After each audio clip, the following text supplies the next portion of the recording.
Assalamualaikum warahmatullahi wabarakatuh. Perkenalkan, nama saya Mega Nur Aini dengan NPM 182210005 Universitas Informatika dan Bisnis Indonesia. Nah, untuk dalam kesempatan video kali ini saya akan membahas atau mereview kembali tentang materi-materi setengah semester kemarin yang telah kita bahas. Untuk materi yang pertama, kita pernah membahas tentang review film Coach Carter, di mana film itu mengisikan tentang pelatih atau coach yang bernama Ken Carter, yang dimana Coach Carter ini menuntut para anggotanya untuk tetap terus disiplin, karena yang diinginkan Coach Carter yaitu nilai yang seimbang antara nilai akademis dengan nilai basketnya. Nah, pada saat itu Coach Carter menginginkan anak atau anggotanya memiliki nilai yang stabil. Jadi nilai mereka tidak boleh turun, karena konsekuensinya jika nilai anggotanya turun, anggotanya harus keluar dari tim basket tersebut. Banyak hal yang bisa kita ambil dari sifat atau karakternya Coach Carter ini, karena selain memiliki sikap yang disiplin, Coach Carter ini juga berani mengambil resiko, karena dia berani mengambil resiko untuk keluarga atau orang tua dari anggotanya, karena awalnya keluarga dari anggota itu tidak setuju dengan kedisiplinannya dari Coach Carter, karena seperti terlalu menekan anak-anaknya. Tapi dengan berani dan tanggung jawabnya Coach Carter, dia berhasil mengalihkan anak-anak itu yang tadinya nilainya turun menjadi lebih baik. Bahkan mereka mendapatkan beasiswa untuk kuliah di universitas ternama, sedangkan di sekolah mereka itu hanya beberapa persen aja yang bisa masuk ke universitas atau melanjutkan kuliah. Nah, tapi berkat disiplin dan tegasnya Coach Carter ini, mereka bisa masuk ke universitas. Jadi sangat tidak disangka kalau misalnya Coach Carter bisa merubah anak-anak yang nilainya turun menjadi terus naik, bahkan bisa mendapatkan beasiswa. Dari film ini banyak hal yang dapat kita ambil. Nah, apa itu? Salah satunya adalah kedisiplinan. Kedisiplinan ini mungkin jika diimplementasikan dalam kehidupan sehari-hari itu sulit, tapi dengan keterbiasaan disiplin itu sangat membantu pekerjaan kita lebih mudah. Nah, kalau misalnya kita tidak terbiasa disiplin, contoh dalam misalnya melakukan memanage waktu, disiplin memanage waktu, jika kita hanya bisa bermalas-malasan, mungkin banyak waktu terbuang atau sia-sia. Seperti halnya pada saat bagi saya seorang mahasiswa dan pekerja, memanfaatkan waktu sebaik mungkin itu sangat diperlukan, karena kita harus membagi waktu antara kuliah dan kerja, belum lagi dengan kehidupan sehari-hari. Nah, jika kita tidak bisa memanage, mungkin banyak hal yang terbengkalai, atau misalnya kita tidak mencapai target sesuai keinginan kita. Nah, maka dari itu memanage waktu dengan disiplin itu sangat penting sekali. Nah, selanjutnya hal apa sih yang bisa kita ambil? Yaitu berani mengambil resiko. Setiap keputusan, setiap kebijakan, setiap hal yang akan kita lakukan pasti ada resikonya. Nah, apapun yang kita lakukan dan yang kita inginkan, semakin tinggi ekspektasi kita, maka mungkin semakin banyak resiko yang akan kita hadapi. Nah, bagaimana cara kita mewujudkan impian kita dengan menerima konsekuensi atau resiko yang akan kita dapat. Dalam hal ini, contohnya Ken Carter, dia berani mengambil resiko tentang tidak diterimanya dia sebagai pelatih oleh orang tua anggotanya. Nah, dia berani mengambil resiko itu meskipun dia tidak diterima, tapi dia tetap berusaha dan tetap menerapkan aturan-aturan yang sudah dia buat sebenarnya untuk memajukan tim basketnya itu. Nah, sama halnya seperti di kehidupan kita yang nyatanya, apapun langkah yang akan kita ambil, kita harus siap dihadapkan dengan resiko-resiko yang ada di depan mata kita. Contoh, jika kita berani untuk berjualan, maka kita harus siap berhadapan dengan resiko lainnya. Salah satunya adalah kerugian. Karena dalam melakukan bisnis atau melakukan penjualan, tidak selamanya kita akan merasakan profit atau untung. Nah, pasti ada saja kerugian atau BOP, break even point gitu. Jadi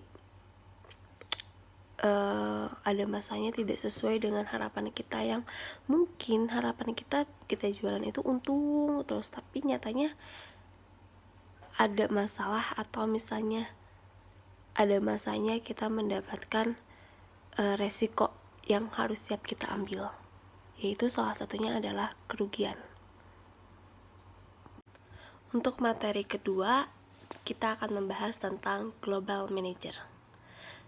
Nah, di sini global manager itu kita membahas tentang seorang pemimpin yang berada di perusahaan, dan waktu itu kami ditugaskan untuk membahas salah satu pemimpin yang ada di perusahaan dan menilai apa sih poin-poin yang dapat kita ambil dari seorang pemimpin yang ada di perusahaan kita.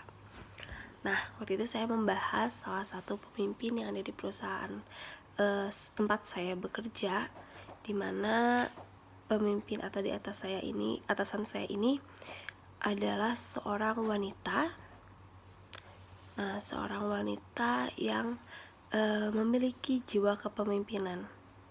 Kenapa saya bilang memiliki jiwa kepemimpinan?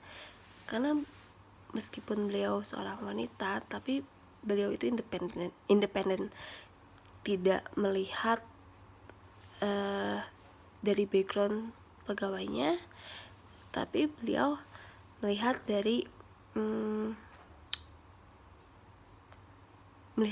real apa sih karyawannya itu, tidak mendengar dari omongan orang lain. Selanjutnya, beliau adalah sosok yang bertanggung jawab.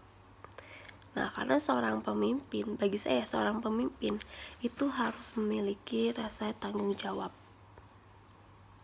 Nah, di sini pemimpin saya memiliki tanggung jawab yang tinggi atas kepemimpinannya. Nah, salah satunya beliau bertanggung jawab atas pekerjaannya, atas jabatannya. Jika kalaupun misalnya beliau anak buahnya ada yang salah, beliau adalah orang yang paling pertama maju untuk menangani masalahnya. Selanjutnya juga beliau adalah sosok pemimpin yang selalu memberikan motivasi terhadap karyawannya. Nah, motivasi apa sih yang beliau berikan kepada kami? Salah satunya adalah motivasi semangat. Di saat karyawan mengeluh, beliau adalah sosok pertama yang akan memotivasi atau menyemangati kita untuk tetap semangat dalam bekerja. Karena ada masanya kita merasakan jenuh dengan keadaan, atau misalnya di saat kalau saya di bagian keuangan, di saat kami sedang tutup buku ataupun closing laporan keuangan, banyak, tidak menutup kemungkinan banyak selisih dan banyak masalah. Nah, tapi di sini beliau merangkul kami semua untuk memberikan motivasi bahwa ini bukan akhir dari segalanya, tapi ini adalah hal baru, masalah baru untuk kita membuka jalan ke jalan yang lainnya. Selanjutnya adalah beliau sosok yang memiliki kreativitas tinggi. Meskipun kami berada di administrasi dan keuangan, banyak hal-hal pekerjaan yang ada di luar dari mungkin SOP kami. Salah satunya di saat seperti ada hari raya atau Natal, kami selalu dilibatkan untuk mengasah kreativitas kami. Nah, beliau selalu banyak ide untuk bagaimana sih karyawan ini bisa mengeluarkan kreativitas. Biasanya beliau meminta kami untuk membuat video ucapan sekreativitas mungkin. Lalu dengan imbalan siapa pemenangnya akan mendapatkan hadiah. Nah, itu kan menyemangati kami untuk berkreativitas. Sebenarnya yang kita tangkap, beliau ini ingin bagaimana karyawannya terus berkreativitas meskipun dengan hal-hal kecil. Jadi hanya mengasah, tapi agar kami tetap terus berkreativitas, bukan hanya dalam hal bekerja tapi di luar dari bekerja gitu. Selanjutnya adalah kemampuan komunikasi beliau. Nah, kemampuan komunikasi itu sangat dipentingkan. Meskipun kami bukan background dari ilmu komunikasi ataupun dalam pekerjaan bukan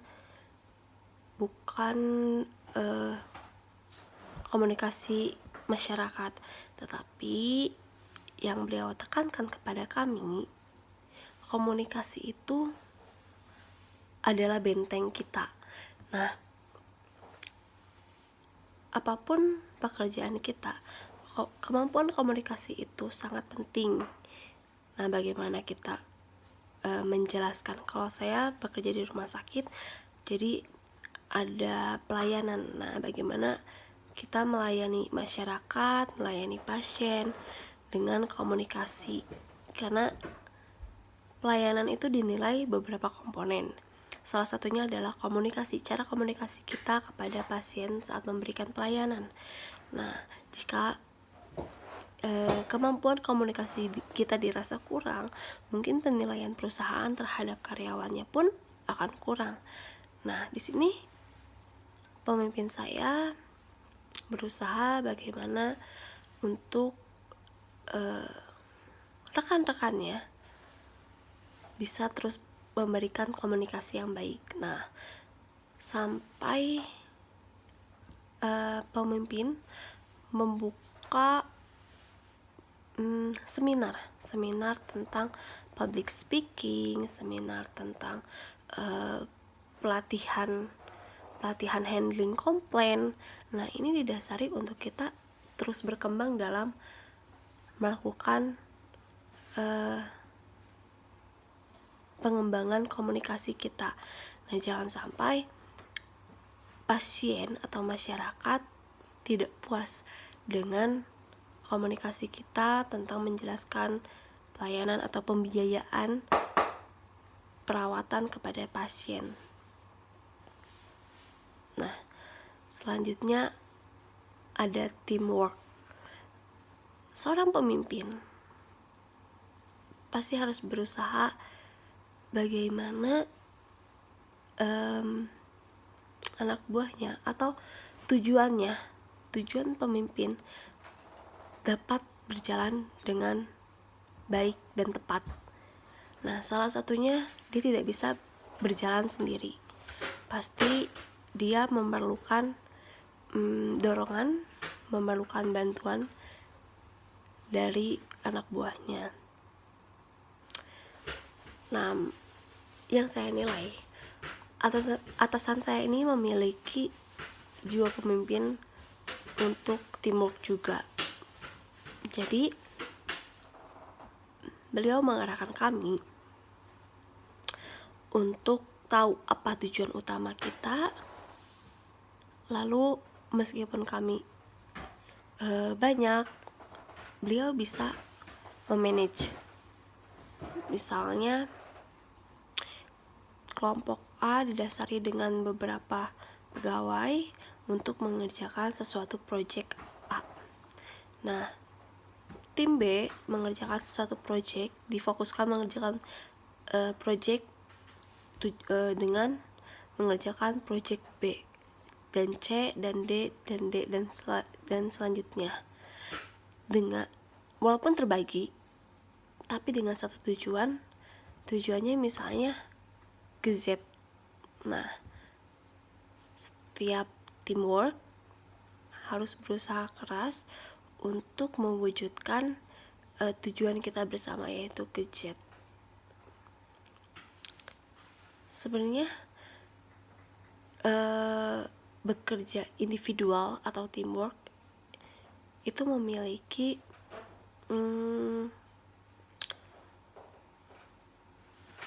level yang terus naik gitu. Karena kalau misalnya kita berada di individu, kita itu pasti akan kewalahan. Tapi kalau misalnya kita berada di tim, biasanya kita sulit menyatukan antara beberapa kepala, antara beberapa pendapat untuk tetap menyatukan pendapatnya demi satu tujuan. Nah, itu kan sulit. Nah, di sini seorang pemimpin harus menjadi penengah di teamworknya. Bagi saya sebagai pemimpin, menyatukan atau menengahkan pendapat itu mungkin sulit. Tapi seorang pemimpin harus bisa menyatukan pendapat, menengahkan pendapat untuk tetap berada dalam satu tujuan. Itu sulit, tapi itu harus bisa dipegang oleh seorang pemimpin. Selanjutnya, yang ada dalam jiwa kepemimpinan atasan saya adalah mudah bergaul. Walaupun dilihat dari segi umur mungkin berbeda jauh, tapi beliau bisa memposisikan diri dengan bawahannya, karena beliau tahu bahwa bawahannya itu tidak seumuran. Nah, jadi beliau memposisikan diri agar bisa masuk satu frekuensi dengan karyawannya gitu. Banyak hal yang bisa kita tiru dari sosok pemimpin ini. Jika kita runut kembali atau kita rekap kembali, yang bisa kita ambil adalah pertama, jiwa kepemimpinannya. Selanjutnya adalah motivasi yang beliau berikan kepada kami. Lalu disiplin secara manage waktu, pekerjaan, dan lain-lain. Lalu juga kemampuan menganalisis beliau, lalu kreativitas, kemampuan komunikasi, teamwork, dan adaptasi kepada karyawan atau mudah bergaul dengan karyawan. Saya rasa jika saya menjadi pemimpin, saya harus melakukan perubahan dalam hidup saya agar menjadi sosok pemimpin yang bertanggung jawab dan bisa diterima oleh karyawannya. Nah, selanjutnya pada materi ketiga kita membahas tentang the rise of global manager. Nah, menurut saya seorang manajer itu harus mempunyai skill yang membantunya untuk mencapai tujuan. Nah, seperti membuat laporan, menghitung, berkomunikasi. Nah, seorang manajer atau pemimpin multinasional menurut Peter Drucker pada tahun 1973, seorang manajer mempunyai 5 tanggung jawab kritikal dalam pekerjaannya, yaitu yang pertama set objektif atau mempunyai tujuan yang jelas apa yang ingin dicapai. Nah, untuk yang kedua organize, harus mempunyai kemampuan berorganisir, bagaimana menyusun tim, membangun sistem untuk mencapai tujuan, memilih orang dan bagi-bagi tugas untuk efektif, langkah yang diambil untuk mencapai tujuan dan efisien.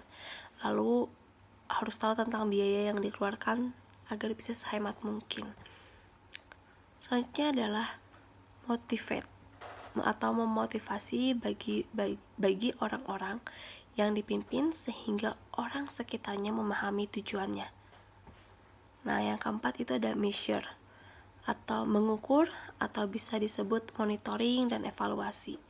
Sudah sejauh mana progres yang sudah dicapai, karena seorang pemimpin itu harus bisa mengevaluasi atau mengukur kemampuan karyawannya atau pekerjaan karyawannya. Nah, untuk apa? Untuk pada saat melakukan evaluasi agar kedepannya menjadi lebih baik lagi. Yang kelima ada develop people. Nah, bagaimana manajer mengembangkan orang-orang yang dipimpin? Karena tidak efektif jika hanya manajernya saja yang pintar. Nah, jadi karyawannya pun harus mengerti apa tujuan yang diinginkan oleh sosok pemimpin. Jadi jangan sampai berat sebelah, tidak imbang. Pemimpinnya pintar, tapi karyawannya tidak mengerti atau tidak sepaham dengan pemimpinnya. Jadi sosok pemimpin ini harus mengajak atau merangkul orang-orang yang dia pimpin untuk sama-sama mengetahui tujuannya atau mengembangkan ilmunya. Kalau misalnya karyawannya hanya stuck di situ saja, tujuan pun tidak akan tercapai. Nah, berdasarkan fakta itu, ada perbedaan budaya, ekonomi, lingkungan politik, dan perbedaan agama. Itu lebih besar yang harus dihadapi dari pekerjaan manajer yang ada di suatu negara. Gitu. Jadi banyak perbedaan kepemimpinan di luar perusahaan multinasional dengan perusahaan Indonesia. Banyak kebijakan yang ada di Indonesia, yang ada di luar negeri mungkin tidak masuk akal di negara kita. Salah satunya mungkin di negara Jepang. Di negara Jepang, karyawan itu tidak dibebankan dengan pekerjaan yang menumpuk. Nah, biasanya di Jepang mereka sangat disiplin terhadap waktu. Jadi di saat mereka bekerja, ya mereka bekerja semaksimal mungkin. Sedangkan di saat mereka sudah di rumah, mereka memanfaatkan waktu dengan keluarganya semaksimal mungkin. Mungkin ini bisa terjadi di Indonesia, tapi tidak banyak, karena di Indonesia kebanyakan adalah kurangnya SDM atau sumber daya manusia yang tidak bisa memanage waktu dalam kehidupan. Contohnya pada saat kita bekerja, nah karena pekerjaan kita ini yang overload atau misalnya terlalu banyak, akhirnya membawa kita bekerja di rumah. Nah, kalaupun misalnya kita mengerjakan sesuatu yang ada di kantor, biasanya akan terhalang oleh beberapa pekerjaan yang lain. Nah, tapi kalau misalnya di Jepang ini tidak akan terjadi karena biasanya mereka lebih profesional untuk disiplin. Nah, dan bahkan kantornya pun mengharuskan bekerja di kantor, tidak di rumah gitu. aturan-aturan yang kita hargai untuk perusahaan yang menghargai keluarga. Nah, pada materi keempat kita membahas tentang world is changing. Nah, kita ulas kembali untuk materi yang keempat. Pada tahun 2005, 6 dari 10 perusahaan terbesar di dunia menurut pendapatan berasal dari Amerika Serikat. 4 pengecualian tersebut adalah Royal Dutch Shell atau Belanda. Nah, selanjutnya adalah Inggris Raya, ada Daimler Chrysler atau dari Jerman, dan Toyota Motor dari Jepang. Pada tahun 2010, hanya dari 10 besar yang memiliki kantor pusat di Amerika Serikat, yaitu Walmart. Nah, yang sekarang menjadi terbesar dari 3 pada tahun 2005, dan ExxonMobil Mobile yang turun dari pertama menjadi kelima. Sekarang ada 3 perusahaan Cina dalam daftar 10 besar. Nah, semua itu milik negara. Mungkin kalau di Indonesia seperti BUMN ya. Bersama dengan perusahaan Belanda, perusahaan kerajaan Belanda, Densher, perusahaan Jerman, Volkswagen, selanjutnya perusahaan Inggris, dan perusahaan Jepang Toyota. Jadi hanya sisa 5 dari 10 gitu. Penggerak ganda jatuhnya hambatan dan perubahan teknologi telah mempercepat globalisasi bisnis saat ini. Karena perusahaan mencari keunggulan kompetitif melalui perluasan basis pelanggan dan rantai pasokan mereka. Pada saat yang sama, peningkatan perusahaan multinasional telah berkontribusi pada percepatan globalisasi, mengalir melalui mereka sesuai dengan sistem keuangan global. Ini menurut Murray tahun 2025. Economic Intelligence Unit atau ekonomi tersebut memperkirakan bahwa Cina akan menggantikan Amerika Serikat sebagai ekonomi teratas di dunia pada tahun 2050, dengan India tepat di bawah Amerika Selatan dan Indonesia serta Jepang membodohi India. Menurut Economic Intelligence Unit, Asia menyumbang 52% PDB global pada tahun 2050. Dewan Eksekutif Perusahaan dan Russell Reynolds memperkirakan bahwa tingkat pertumbuhan tahunan gabungan untuk negara perkembangan di Asia antara tahun 2011 dan 2030 akan menjadi 5,34% versus 3,45% untuk negara berkembang di luar Asia dan 2,04% untuk negara maju. Mempercepat perubahan teknologi. Nah, sejarawan selama bertahun-tahun telah mendokumentasi dampak besar yang dihasilkan dari teknologi baru. Nah, teknologi baru tampaknya menyebar jauh lebih cepat daripada masa lalu. Misalnya, menurut Dobbs dan kawan-kawan tahun 2015, tampaknya 38 tahun lagi radio untuk menjangkau 50 juta pengguna. Tapi hanya 1 tahun bagi Facebook untuk mencapai sebanyak 50 juta pengguna.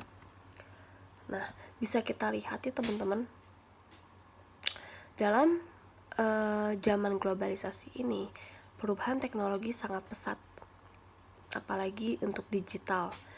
Nah, saat ini pun apalagi pada saat masa pandemi, semua kegiatan dilakukan oleh mobile. Nah, salah satunya adalah e-learning. Nah, dulu mungkin kita sempat asing dengan pembelajaran secara online. Nah, tapi saat ini untuk pembelajaran online malah disukai oleh para pelajar maupun mahasiswa atau mahasiswi. Kenapa? Karena lebih fleksibel dalam segi waktu maupun segi tempat. Nah, selebihnya adalah kalau kita bandingkan atau kita kolerasikan dengan perkembangan ekonomi, teknologi globalisasi sangat membantu sekali bagi para pemilik atau pengusaha. Salah satunya yang diuntungkan adalah pemasaran. Kenapa bisa begitu? Jelas, bagi pengusaha tidak perlu lagi mempromosikan atau mengiklankan lewat koran, ataupun lewat televisi yang notabene pembayaran iklan kepada koran itu jauh lebih rumit dan lebih mahal, karena mereka biasanya menghitung per satu huruf. Nah, satu huruf dia lakukan berapa penjualannya, lalu ditambah lagi kalau misalnya kita melakukan iklan kepada televisi, biasanya dihitung adalah menitnya, menit kita mengiklankan. Nah, pada zaman saat ini sangat dimudahkan sekali dengan teknologi, terutama sosial media. Dengan sosial media kita bisa mempromosikan atau melakukan pemasaran lebih efektif dan efisien, tepat sasaran, dan juga lebih mudah. Kenapa? Karena dengan sosial media kita hanya perlu upload foto produknya, nah lalu kita share dengan caption atau dengan mendeskripsikan barangnya, itu jauh lebih mudah dan sedikit pengeluaran untuk biaya pemasaran. Nah, terlebih lagi untuk saat ini para masyarakat lebih banyak menggunakan gadget dibandingkan membuka TV ataupun membaca koran gitu. Jadi lebih tepat sasaran pada saat kita melakukan promosi dengan menggunakan media sosial. Kita lanjut lagi untuk pembahasan materinya. Teknologi juga merubah sifat pekerjaan dan cara organisasi yang dirancang. Betul sekali, karena seperti yang sudah saya jelaskan, yang asalnya kita mempromosikan rumit melalui iklan lewat koran ataupun televisi, sekarang lebih mudah dengan cara sosial media. Dobbs et al. Pada tahun 2015 telah menunjuk pada peningkatan pekerjaan saat ini yang dibutuhkan lebih banyak interaksi, yaitu pencarian, koordinasi, dan memantau yang diperlukan untuk bertukar ide, barang, jasa. Ya memang karena untuk saat ini kita dengan menggunakan teknologi website, kita bisa bertukar ide, karena banyak sekali website yang dibuka untuk UMKM yang baru mulai, karena di situ kita bisa memulai diskusi, bisa saling sharing tentang harga pasar ataupun bertukar ide tentang barang yang akan kita jual. Selanjutnya juga untuk transaksi jasa, kita sekarang banyak sekali perusahaan yang mengeluarkan jasa ekspedisi. Kenapa? Karena untuk saat ini pembelanjaan secara online itu marak dilakukan oleh masyarakat Indonesia ataupun masyarakat di luar negeri lainnya. Nah, untuk materi yang kelima, di sini kita membahas tentang SOP atau Standard Operational Procedure. Nah, pada materi sebelumnya saya membahas tentang SOP dengan Goresto. Goresto adalah salah satu aplikasi yang dipakai oleh klien untuk penggunaan GoFood. Nah, jadi ini dipakai untuk para penjualnya. Nah, prosedur standar atau SOP Ini merupakan prosedur operasi standar sebagaimana dijelaskan dalam perjanjian kerjasama GoFood atau GoResto yang ditandatangani oleh AKB dan merchant atau perjanjian. Istilah yang terdapat dalam SOP ini harus dibaca dengan mengacu definisi yang tercantum pada perjanjian. Yang pertama ada validasi transaksi. Setiap transaksi yang masuk melalui GoResto akan divalidasi menggunakan PIN sekali pakai atau OTP. Jadi pada saat penggunaan sistem atau melakukan verifikasi pada saat awal itu diminta untuk memasukkan PIN OTP yang nantinya hanya dipakai satu kali. Selanjutnya nanti pada saat mitra Gojek tiba mengambil pesanan di gerai restoran, nama mitra Gojek dan jumlah nominal transaksi beserta OTP akan muncul pada GoResto. Merchant akan mengkonfirmasi nama mitra Gojek dan jumlah nominal transaksi. Nah, tapi jika jumlah nominal transaksi yang tercantum pada GoResto tidak sesuai dengan jumlah nominal pesanan, merchant harus memilih tolak. Memilih tolak sebanyak 3 kali akan membuat pesanan dibatalkan. Nah, jadi pada saat pesanan yang masuk misalnya tidak sesuai dengan harga atau orderan, merchant berhak menolak pesanan tersebut, dan jika sebanyak 3 kali ditolak maka pesanan itu akan tercancel secara sendirinya.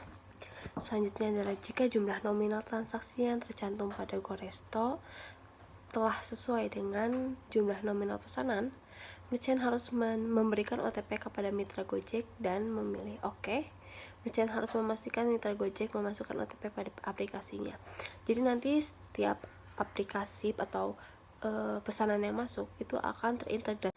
Selanjutnya, setelah mitra Gojek memasukkan OTP pada aplikasinya, pesanan dianggap telah selesai dan nominal transaksi akan ditambahkan ke dalam merchant wallet dan service fee akan dipotong dari merchant wallet. Merchant akan selalu menerima pembayaran jumlah nominal transaksi melalui merchant wallet dan tidak dapat menerima pembayaran dalam bentuk tunai, terlepas dari apapun metode pembayarannya yang digunakan oleh pelanggan. Jadi nanti uang yang masuk dari pelanggan itu masuknya ke mitra Gojek atau drivernya. Nah, nanti uang yang kita berikan sebagai customer itu masuk ke pemilik restorannya bentuknya wallet, biasanya e-commerce ya, uang elektronik yang masuk ke walletnya. Nah, nanti uang yang masuk itu ada potongan biaya service fee. Nah, biasanya 10%, kalau nggak salah setahu saya 10%. Yang D, merchant setuju bahwa dengan menggunakan OTP kepada mitra Gojek, merchant telah menyetujui jumlah nominal transaksi yang sesuai dengan cantuman yang ada di GoResto. Yang E, AKB tidak bertanggung jawab terhadap kerugian yang dapat terjadi apabila merchant memberikan OTP kepada mitra Gojek walaupun jumlah nominal transaksi yang tercantum pada GoResto tidak sesuai dengan jumlah nominal pesanan. Jadi harus dipastikan dulu pada saat penerimaan orderan, dipastikan nominalnya sudah sesuai dengan harga yang kita mau. Nah, jika terjadi perbedaan harga dan sudah diklik OK, maka AKB tidak akan bertanggung jawab. Nah, jadi ini tertera pada SOP. Jadi kalau misalnya terjadi kelalaian dari pihak GoResto-nya, maka AKB tidak akan bertanggung jawab. Nah, pada poin yang kedua di sini menjelaskan tentang laporan rekapitulasi transaksi. Nah, yang pertama, AKB akan memberikan laporan rekapitulasi transaksi harian kepada merchant yang dikirimkan melalui email merchant yang terdaftar. Selanjutnya, bila terjadi selisih atau perbedaan data, maka pihak sepakat bahwa data yang menjadi acuan adalah data yang dimiliki oleh AKB. Selanjutnya adalah laporan settlement. Nah, yang pertama, seluruh dana transaksi yang telah diotorisasi antara pukul 00 sampai dengan 23.59 akan ditransfer ke rekening merchant yang terdaftar pada hari kerja berikutnya. Jadi jika transaksi di tanggal 1, maka uang yang akan masuk ke merchant adalah tanggal 2 atau H+1. Yang kedua, jumlah dana transaksi yang ditransfer ke rekening merchant yang terdaftar adalah total dana transaksi yang telah dipotong service fee dan biaya-biaya lainnya yang dipotong sesuai dengan jumlah yang tertuang pada perjanjian dana settlement. Yang ketiga, dana settlement akan ditransfer secara harian ke rekening merchant yang telah didaftarkan. Untuk transaksi pada hari Jumat, Sabtu, dan Minggu atau hari libur, dana settlement akan ditransfer pada hari kerja berikutnya. Jadi uang yang masuk kepada Goresto tidak akan ada di hari libur, tapi akan ada nanti di hari kerja. Nah, pada SOP yang tertuang di sini ada keterangan SOP yang menjelaskan tentang koreksi dan klaim. Walaupun pada SOP yang sebelumnya menjelaskan bahwa data yang menjadi acuan adalah data dari AKB, tapi di sini tetap ada acuan pengklaiman untuk Goresto kepada GoFood-nya. Yang pertama, apabila merchant menemukan selisih pada laporan rekapitulasi transaksi, atau dalam hal ini data menurut AKB dibandingkan dengan data yang dimiliki merchant, dan atau keterlambatan atau ketiadaan penerimaan dana settlement atau kendala lainnya, merchant berhak mengajukan permohonan. Nah, yang kedua, bila merchant tidak melakukan konfirmasi dalam jangka waktu 3 hari setelah menerima laporan rekapitulasi transaksi, maka proses settlement dianggap final dan tuntas. Jadi jika dalam 3 hari setelah proses pengiriman perekapan rekapitulasi tetapi tidak ada komplain, tidak ada pengajuan pengklaiman atau misalnya ada koreksi, maka laporan tersebut atau report settlement tersebut dianggap selesai. Yang ketiga, rekonsiliasi dilakukan paling lambat 3 hari atau H+3 sejak pemberitahuan keberatan sebagaimana disebutkan pada poin A di atas diterima oleh AKB. Yang keempat, koreksi settlement dilakukan paling lambat pada H+7 hari kerja sejak rekonsiliasi. Sebagaimana disebutkan dalam poin C di atas oleh pihak AKB akan menyampaikan informasi yang tertulis terhadap merchant bila ada terjadi koreksi. Nah, jadi kalau misalnya terjadi pada saat pemberian informasi bisa melakukan koreksi itu maksimalnya H+7. Nah, kalau misalnya lewat dari H+7 mungkin mereka tidak terima karena dianggap sudah closing, laporannya tidak ada masalah. Nah, untuk yang poin terakhir di sini hanya informasi aja sih. Permasalahan terkait proses settlement atau kendala lainnya yang terkait dengan pelayanan dapat diajukan AKB melalui email ke gofoodpartner@gojek.com. Itu di jam kerja ya, jam 7 sampai dengan jam 10 malam, atau telepon ke 021291822981. Itu pukul 7 sampai jam 5 waktu Indonesia Barat. Nah, untuk materi ke-6 di sini membahas tentang Virtual Farm Work. Nah, pembahasan yang di sini ada dari Jerman yang patut diteladani, yaitu di Jerman budaya kerjanya beda dengan Indonesia. Jam kerja yang singkat, rata-rata jam kerja di Jerman itu hanya berkisar di angka 25,6 jam per minggu. Jumlah jam kerja tersebut tentu sangat sedikit bila dibandingkan dengan Indonesia yang mencapai 40 jam kerja per minggu. Namun jam kerja yang singkat tersebut tetap dibarengi dengan produktivitas yang maksimal, sehingga para pekerja bisa mengajukan performa kerja yang baik tanpa mengalami stres akibat waktu kerja yang berlebihan. Jadi ada perbedaan antara jam kerja antara Indonesia dengan Jerman ya teman-teman. Selanjutnya, waktu kerja hanya difokuskan pada pekerjaan. Budaya di Jerman menuntut setiap pekerja harus selalu fokus pada pekerjaan. Tak ada waktu untuk membahas urusan lain, termasuk urusan pribadi, gosip dengan rekan kerja, maupun topik obrolan yang tidak penting lainnya. Seluruh waktu kerja hanya dengan didedikasikan untuk menyelesaikan pekerjaan semaksimal mungkin sesuai target yang ditetapkan perusahaan. Berbeda dengan Indonesia, di Indonesia meskipun waktunya lebih lama, tapi tidak dimanfaatkan dengan maksimal mungkin, karena di Indonesia itu 40 jam dalam seminggu biasanya diselingi oleh istirahat dan dibarengkan dengan urusan pribadi lainnya. Selanjutnya, di Jerman tidak ada waktu untuk media sosial. Media sosial masih jadi salah satu penghambat kerja terbesar di tanah air saat ini.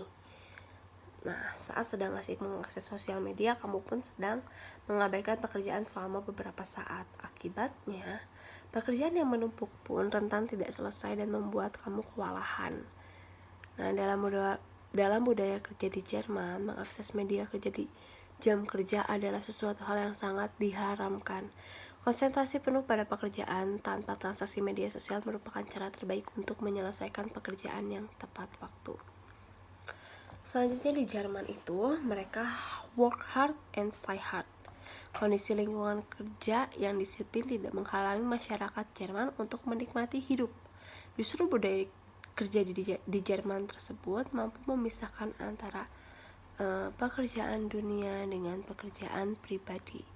Di luar pekerjaan, masyarakat Jerman gemar berkumpul dengan keluarga dan sahabat atau bergabung di komunitas hobi tertentu, sehingga pribadi berjalan dengan nyaman tanpa terganggu pekerjaan. Nah, untuk materi yang terakhir atau materi ke-7, di sini kita membahas tentang the challenge of global leadership. Nah, berdasarkan hasil interview dengan pasangan di Denmark, terdapat fakta. Yang pertama, di sana para pekerja tidak cukup untuk bekerja. Mereka bekerja keras, tetapi mereka bekerjanya dengan fokus. Yang kedua, makan tidak lebih dari setengah jam. Sebagian orang besar di Denmark bekerja standar 37 jam dalam seminggu. Jam kerja sepanjang adalah dilarang bagi bagian besar pekerja di bawah pengarahan waktu bekerja Uni Eropa. Tidak ada orang Eropa yang diperbolehkan bekerja lebih dari 40 jam. Struktur organisasi tempat kerja cenderung datar, tanpa banyak lapisan dari manajemen. Sebagian orang di sana tidak merasa berkewajiban untuk memeriksa smartphone dan email mereka setelah jam kerja selesai.